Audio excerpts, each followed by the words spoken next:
Hello guys, welcome back. In this video I'll show you step by step how to remove SIM card from iPhone.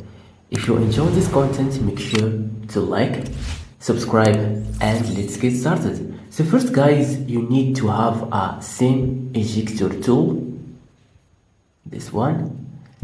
Then go to your iPhone and go to this place, this point, and put this into this point, okay, to remove your SIM card.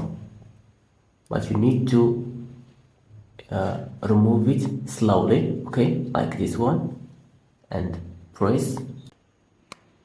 Perfect.